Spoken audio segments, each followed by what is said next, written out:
You got your list? Yeah. On communication.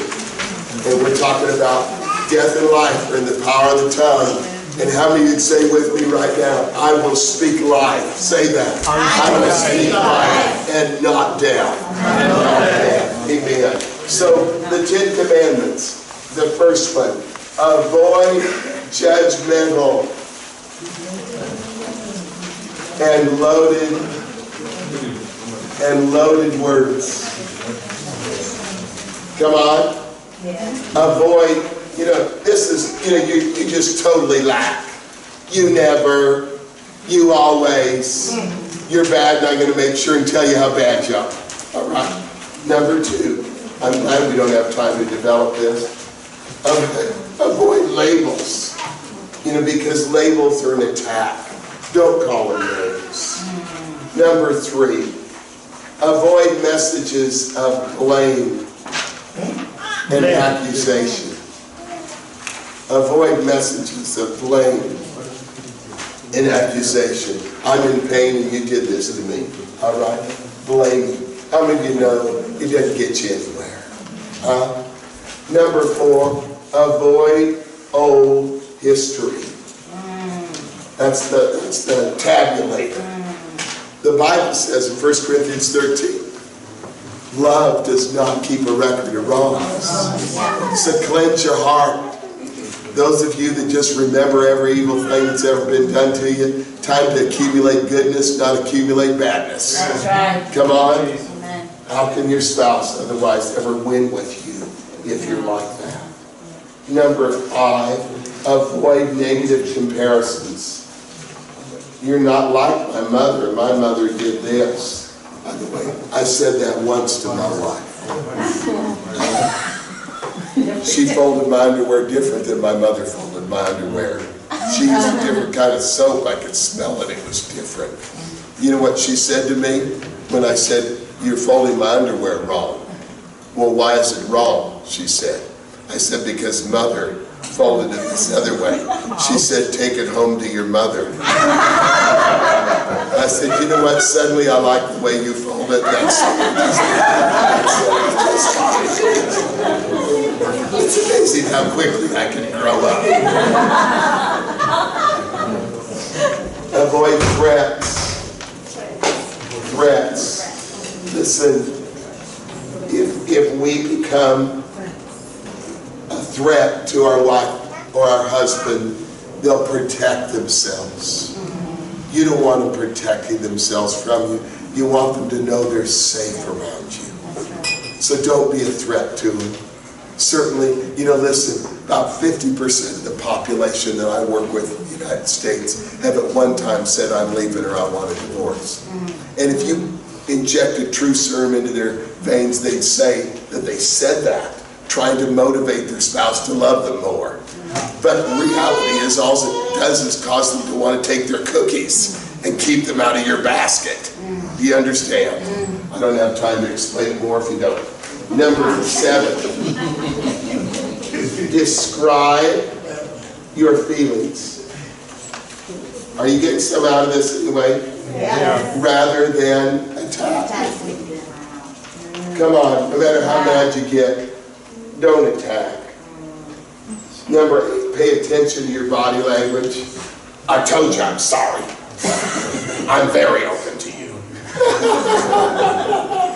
Okay, I was just repeating what I saw one of you do during the break. I'm kidding. Avoid body language that is poor towards one another. Pay attention to it. Number 9, leave room for error. If they want to correct themselves, let's say they start to say something bad about you. How many of you have ever started to say something bad to your spouse and caught yourself and stopped? By the way, that's a real good time to raise your hand. All right? Because it means the rest of you go unrestrained. All right. Listen, I watched a couple that came in for marriage counseling. And they were getting heated. Don't let adrenaline do your talking. They were getting heated. They were getting wound up. They were getting escalated. And he started to say something that was going to be bad. And he stopped. She said, no, just say it. Oh, no, girl, I said. You don't want him to say it. tell us what the truth is, sir. He said something kind. He said, I am determined to love you, no matter what circumstance we're in. Now, that wasn't what Adrenaline was going to say. Yeah. You know what she did? She pushed him. No, you tell me what you really meant. I said, man, is this what you guys do at home? Well, then stop it, because it hasn't worked. There's a reason you're sitting here in front of me. Yeah.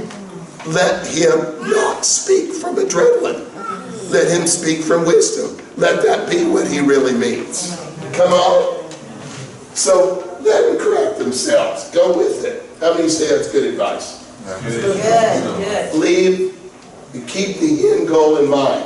When you are arguing or have tense times, challenging fellowship, come on. You like that? When you're having some keep the end goal in mind. Let me see your notes. Goal. Thank you.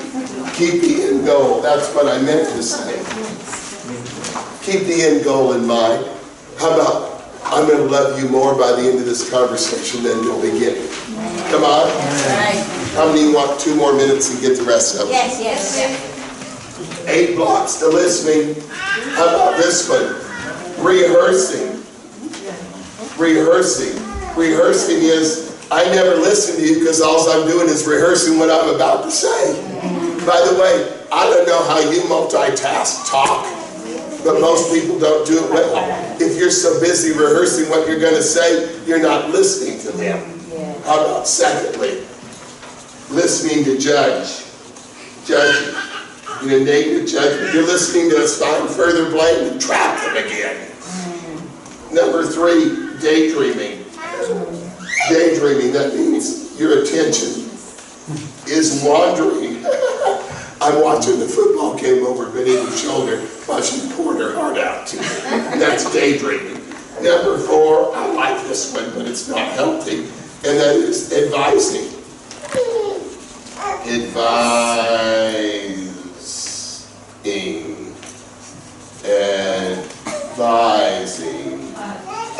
Right? It's supposed to be an N right there, all right? Advising. It's, you barely let them speak, but you got the answer for them. How many of you like coming up with answers for your spouse when you just need to listen and watch? How about number 5, sparring? Any of you just want to, you just ever get in a mood where you just want to disagree with them anyway? Just for the boredom of it? All right. Sparring. Number 6, the insistence on being right. If you are insisting on being right, you are not a good listener. Number 7, derailing. You know, there's a lot of ways to derail. Derailing is the change of subject. You understand? It's not letting them resolve that. It's changing it to something else. I can do it through joking. I can do it through sarcasm. I can do about, or lobbing a bomb in there. How about bringing out her mother? You know, that what would be derailing. Number 8, placating. Placating is, I'm just too quick to agree just to shut her up, or vice versa. How many of you agree? These are blocks to listening. Placating means being too quick to agree. It's not coming from your life. It's just trying to get them on to another subject. All right, rather than resolving. And then, how about 6 key defenses? You want them? Yes. Okay. Oh, you keep egging me on. All right. 1 would be avoiding. You know, that is a form of defense mechanism. Just go in the other room. Don't be approachable. All right. Here's another one. Denial. I didn't do that. Well, it keeps you from resolving it. Can you allow their opinion to have enough value to resolve something? Come on. Whether you think you did it or not, they think you did. Can you let that have value?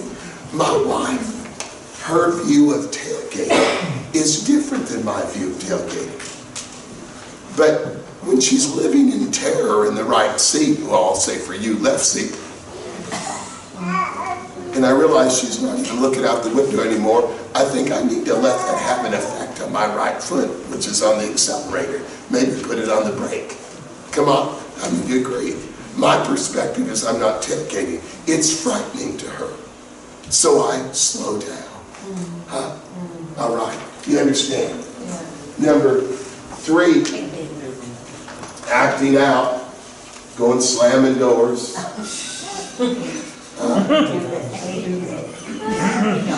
Being very tired when it's bedtime. You get it. Blame shifting. Too bad I don't have more time for that one. Blame shifting. Number 5, rationalizing. We talked about these earlier. Rationalizing. Number 6, one of my favorites, minimizing. No big deal, honey. Don't know why you're crying about it. Minimizing. And then 3 ways to listen. Are you ready for this? Yes. 3 ways to listen. First of all, just don't change the subject. Just paraphrase what they're trying to say. Benita, let me see if I'm hearing your heart right. Are you trying to tell me it really bothers you when I make fun of your mother? Are you trying to say you think I'm inciting a battle when I tell you you're just like your mother? Huh? Okay. You know, or how about, you really think that too, don't you? Don't you? Well, let me ask you 10 questions after that. You know, it would be like interrogating. You know, so you don't paraphrase to interrogate. You just clarify. You clarify. And clarifying is asking legitimate, thought-filled, sensitive, loving, unconfronted questions. Okay? And then lastly, give them feedback. All right, we're done.